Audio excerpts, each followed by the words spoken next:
Excellent. Well, welcome to the Eating is a Lifestyle podcast, where we help women to break down the diet rules and understand how to eat and live in their bodies the best. Today, I have a wonderful guest named Kristen Jackson. Kristen is a somatic educator, a personal trainer, and menopause coach. Her mission is to help women feel good in and about their bodies through somatic awareness, mindset, and movement. She works with clients from all around the world, in person and online, and she's lived all over the US and now resides in the mountains of West North Carolina, where she enjoys hiking, thrifting, community involvement, upcycle crafting, and reading from the overflowing stack of books around her house. Welcome, Kristen. Thanks. It's nice to be here. I'm excited.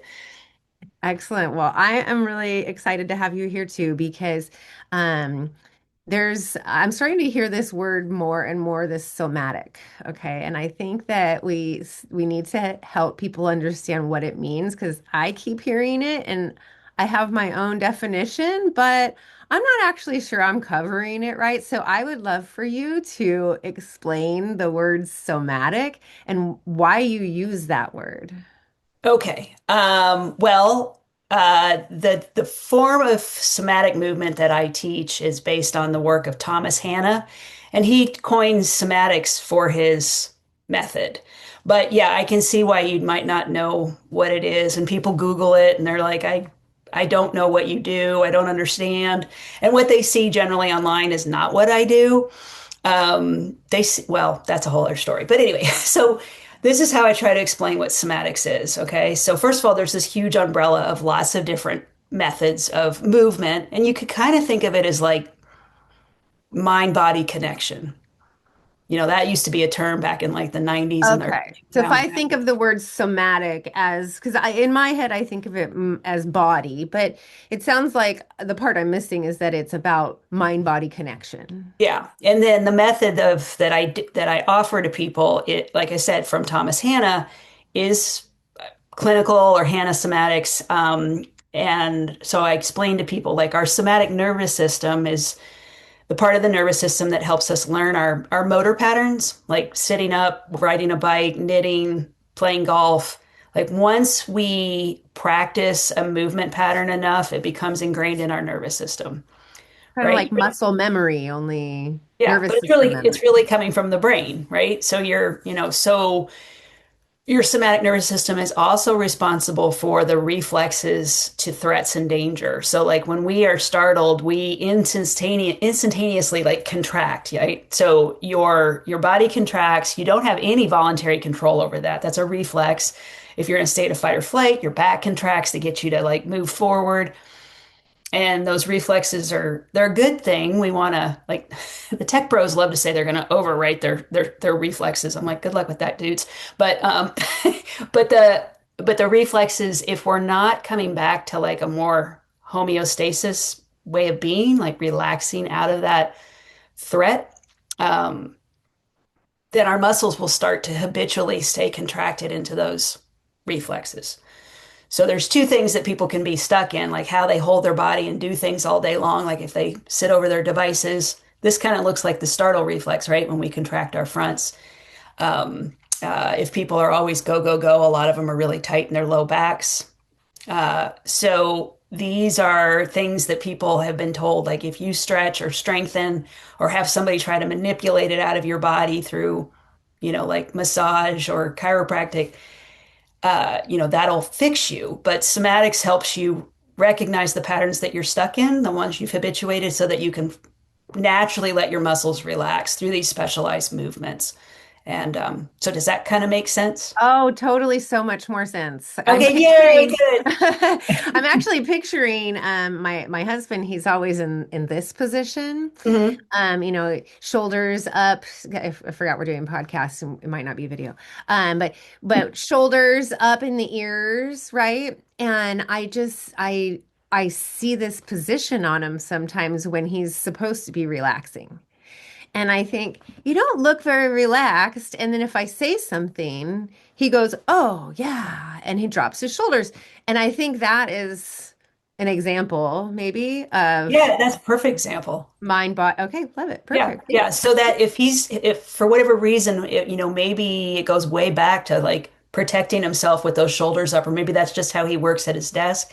So that creeping up of the shoulders, those muscles up, like around the neck and shoulders are shortening and tightening. So even when he comes home at the end of the day, they're still up.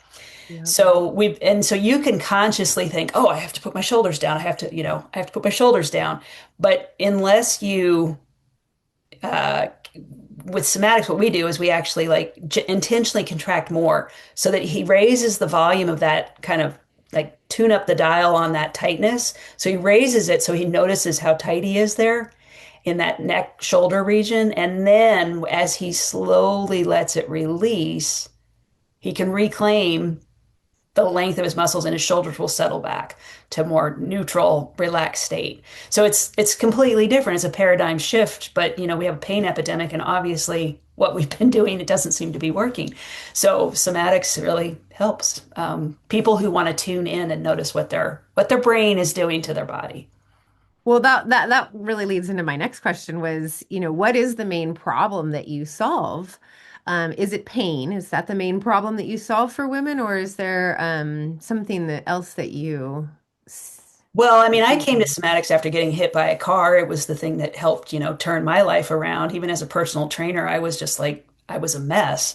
Like everything really hurt. But anyway, yeah, most people come to somatics um, for pain. Like they hear about it somehow, and they come as like kind of a last ditch effort after lots of other things. So, but somatics can really help people be better at their sport. Like I was talking to a friend who plays golf and I told him what I do and he was like, I can see how that would help me with my golf because he's twisted because he plays so much golf that he swings one way and he's twisted. And so it bothers his neck, it bothers his back, his hip. And so he needs to learn how to untwist, so he can, when he's not playing golf, he can face forward. So it can improve your sport. I have a colleague who's the somatics coach for the powerlifting team at a school, a college in Louisiana. And that team is like kicking butt and preventing injury, but also stronger. Cool, very Yeah. cool. Okay. My last follow-up question is a little more on the personal side. What's the last book that you finished reading? Oh, I never remember all the titles, but I can look at the one that I'm reading right now. It's a series called it's the what is it? I think it's called Flavia Deluce. It's a mystery series. It's for adults, I guess, but it's written about a very just a fantastic little girl. She's like 11 years old and she solves mysteries in her little British town, probably like in the 50s, 40s and 50s, I think.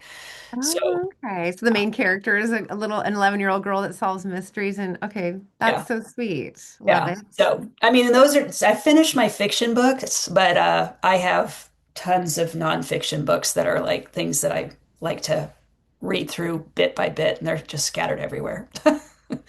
Yeah, I've found that there's definitely a difference in, nighttime books versus daytime books for me. Yeah. Yeah, the nighttime fiction books, that's just a really good way for me to downshift. And I'm reading a paper, like real paper pages, a hardcover little book, and I don't really like to read ebooks. No offense to anybody who likes that, but I just feel like that really helps me, Yeah, I've never had one, so I don't know. I don't know what I would prefer, but well, wonderful. So we know that you like fictional mystery books and that you have a deep understanding of how our brains and our bodies are connected. Um, what else do you like to do? Just tell us about yourself as a person and what are kind of the things that you enjoy doing? Well, like you mentioned earlier, I really like to be outdoors. We have always had dogs. My husband and I, we've had dogs, individually and collectively.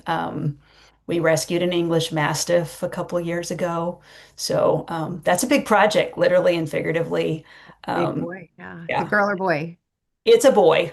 He's Boy. all boy. And I just really like to be outdoors and I really like making things out of other things. So, repurposing and, creating things might be like crochet rag rugs or uh, Mm. making quilts out of clothing from, family members who've passed away, stuff like that. Just things that have Right. more meaning than just buying like a kit. Right. Very nice. Very nice. Well, okay, so I would like to get into some questions that might help our listeners to understand if looking into somatics is something that they might want to do. Okay. And so um you told us a lot about like what somatics is. Thank you so much. I have a much better understanding of that now. That yeah, and like you say our brains and our bodies are two sides of the same coin. So what are some of the first things that you have people do? They come into you and they're like, I have this pain from either an injury or just age-related injury, right? Age-related pain. They come to you and they say pain, and I've heard that this somatics thing might be helpful to me. Um, but I don't know what you're talking about. What activities would you walk someone through for the very first time? Well, okay, so how I explain somatics to you, I would explain that to a new client if they didn't know. Um, I would, I get a history about their lives, like, what do they do for work? What are their hobbies? Have they had any injuries, surgeries? And I really like them to go all the way back to when they're kids because when you sprain an ankle, your body will contract a certain way while you recover. And then if they're if they're like, well, I still don't quite understand what we're doing, then we'll move into some movements. So when somebody comes and they're just for a private session, I'll have them first. In addition to kind of getting a history, I'll take some photos of them if they're okay with that. They're fully clothed and they're in front of a grid on the wall, and we look at their pictures and then just kind of notice like, do you notice these if there's imbalances, like can you notice this from the internal perspective? Like, can you see how your shoulders are maybe, lower on your one shoulder's lower? Can you see one arm is longer?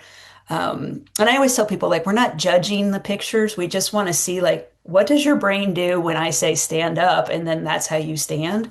And then they're like, oh, wow, I never really knew that I was doing those things. And myself included. Like, I take pictures of myself every few months just to see what I'm doing. Oh And, yeah, I remember one time I think it was when I first started seeing a chiropractor and he was like, "Well, your head is not sitting on your spine the way that it's supposed to. It's very forward." Which makes sense because I'm on the computer and uh-huh. it's a very forward motion. And so if you were to take a picture of me and on a grid and saw how tall I was, after I learned to put my head back on straight, I literally like grew an inch and a half. Oh, yeah. I have older women that say the same thing. They go to the doctor, and their doctors are like, what the heck are you doing? You're like, I've had one woman who was 2.5 inches taller. Because it's not so much that we shrink because we're getting older, it's just that if you look at us from the sides, the curves of our spine become more developed so that you take a straighter line and then squish it like a slinky. And yeah. So well, do you want to try a little movement thing? Yeah, yeah, Okay. I'd love to. Okay. So one of the things I might have like a group or an individual do is just so forward head posture is a perfect example. But let's say I have people sit and they can close their eyes. We'll do this kind of briefly, but close your eyes and kind of notice like where's your head? What do you feel like? Do you feel like you're leaning forward? Do you feel like you're arching your low back? What do you notice? We might spend a little bit of time with that, but let's go into the forward head posture. So when you move your head towards your like computer screen or kind of look down over your device, if you do that, can you feel how that kind of tightens into your belly and chest a little bit too? Mm-hmm.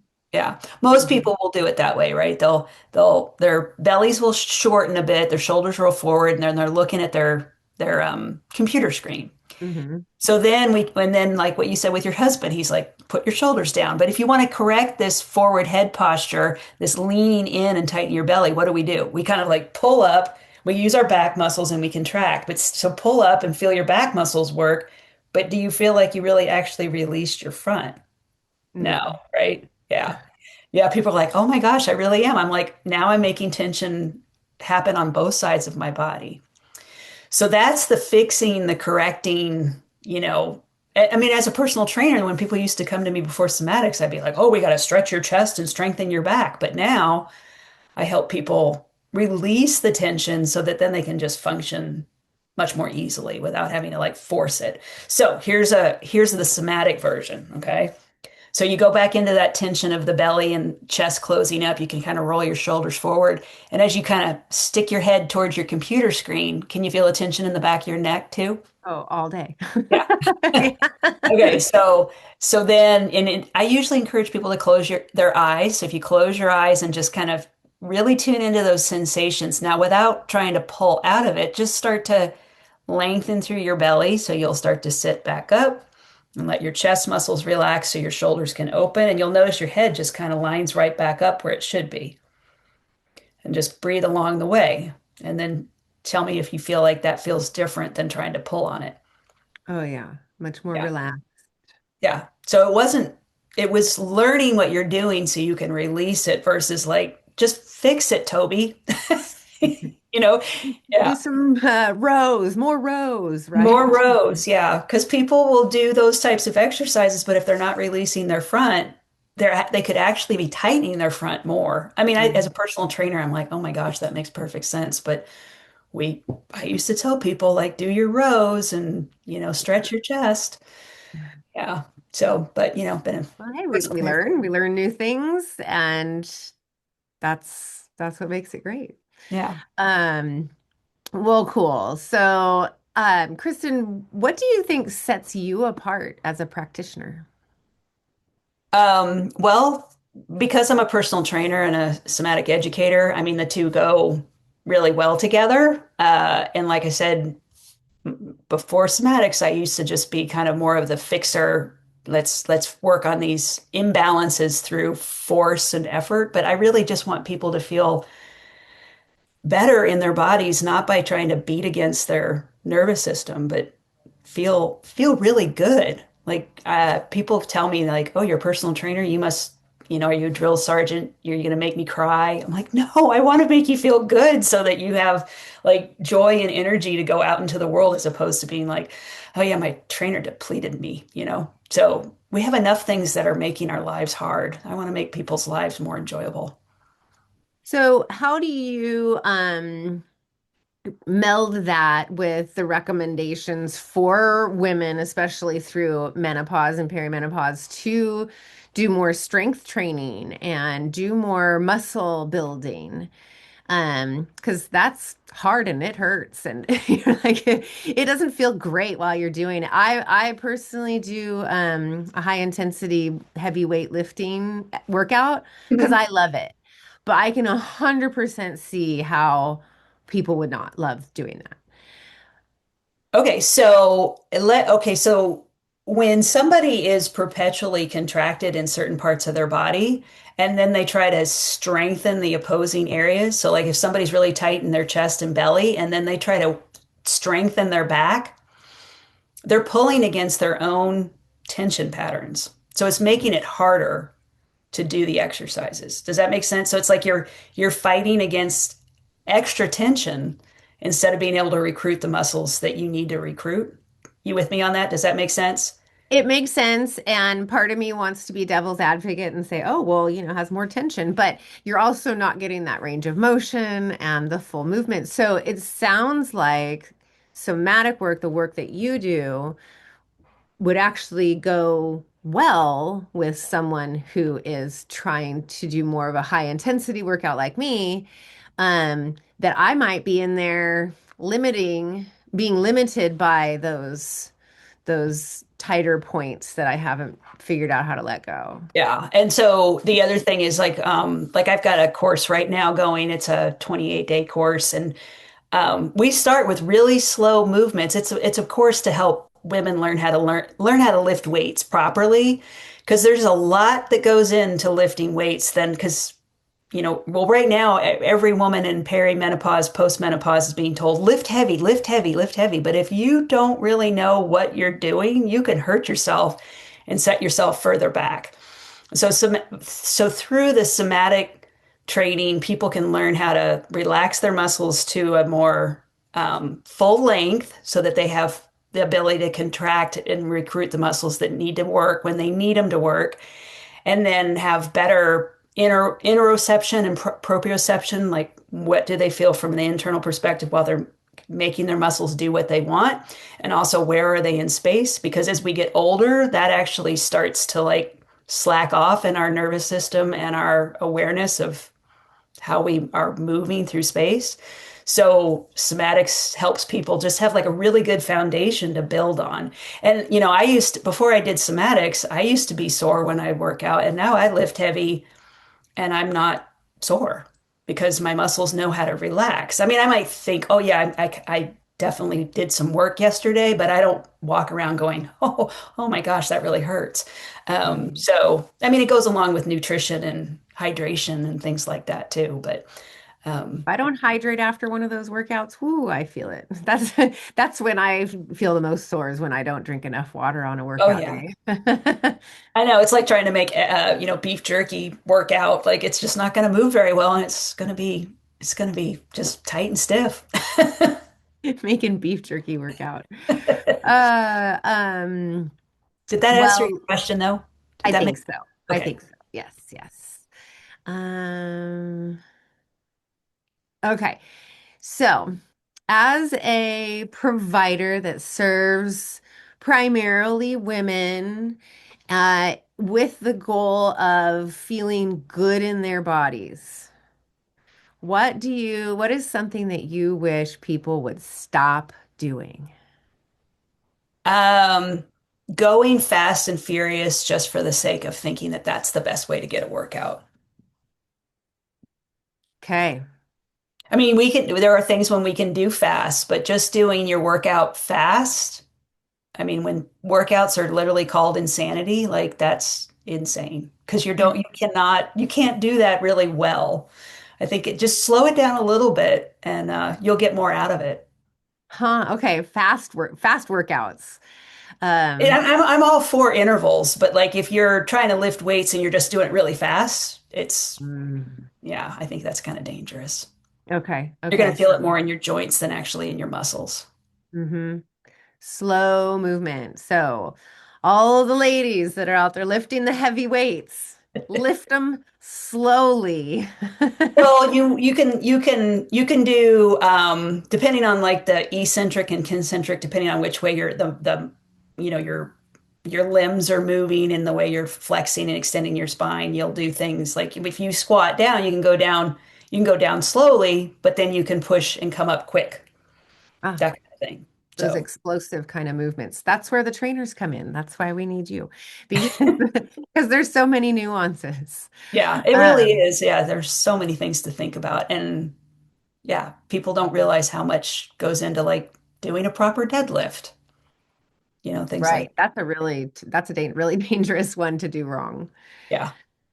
So you're kind of alluding to my next question, which is about what do you see other providers doing in your space that you don't agree with? Well, I have my own little studio space, but the building that I'm in has other practitioners. Uh, Not in your building, but in your area of expertise in personal training and somatics. What do you see other providers doing that you don't agree with? Creating a dependency on the provider. Mm, So, as a somatic educator and even nearly 30 years as a personal trainer, I want to be an educator to help people know what they need to do and sense and work out well versus just having people like manipulate your bodies and tell you what to do. Um, and I know there are plenty of people who just want to be physically manipulated, like, massage and stuff. And there's nothing wrong with that. But my mission is I want to be an educator as opposed to creating a dependency. Because I I've, hear that. I always compare like how I teach people to tune into your body and recognize how your food makes you feel. And once you learn that, you kind of can't unlearn it.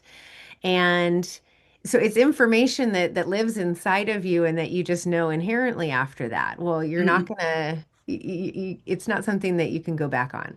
So you don't need me anymore at a certain point, right? Like at a certain point, I can help support with ideas and things like that, but um, something like Weight Watchers was always the one I would pick on because they made their system so darn complicated that you had to be in the system to be working it, you know? yeah, And so I would always tell people they have a better business model than me. I'm going to teach you how to eat and you'll be on your way.